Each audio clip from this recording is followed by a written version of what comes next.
DEI, diversity, equity, inclusion. For many, many people, it is the boogeyman out there, and it is horrible. It is evil. To the President of the United States, he is trying to drum it out of not only the government, but institutions, academic institutions, and business. Before I go on about this, though, please donate. So we aren't relying on DEI because we don't. And we don't ask the government for money. We don't get money from the government. We are independent. So the government can't dictate to us what we talk about and what subjects.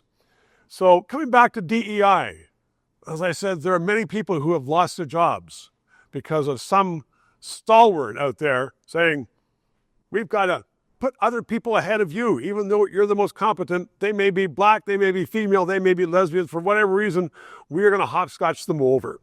We are going to be discussing this in the next few weeks here on this station, because not all DEI advocates are out of their minds.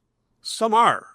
With the Toronto School Board, our taxpayers have been paying hundreds of thousands of dollars for DEI people to say, you know what?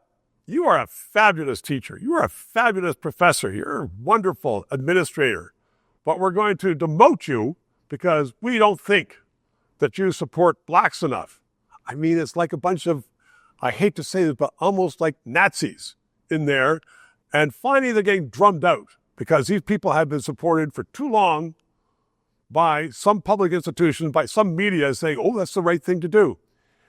One consultant coming on, she's a very smart woman, says that people who have been promoted because of DEI, promoted over someone else who is better qualified, who would do a better job, those people who have been promoted always have an asterisk beside their name, because for the rest of their lives, they and other people around them will know that they're not up to the job. So there is a good way to promote DEI. I think it's terrible. I'm sure you agree with me.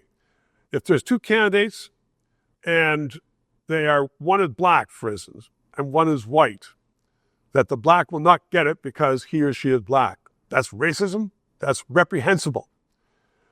But on the other hand, if there is a black person who is way below in caliber or in education or in skills, someone else who is not black or is not Asian or whatever, not a lesbian, and they get the job, well, that's wrong too. So what is DEI? DEI is making a concerted effort to see both sides of the story, to see that people have strengths and weaknesses,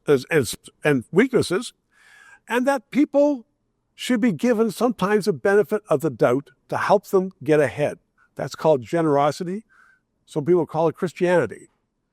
But then the opposite side of the coin is you don't use DEI. You don't have a bunch of lawyers from some downtown law firm coming in, hammering on the head and saying, you have to have the next managing partner, someone from from the Indian community.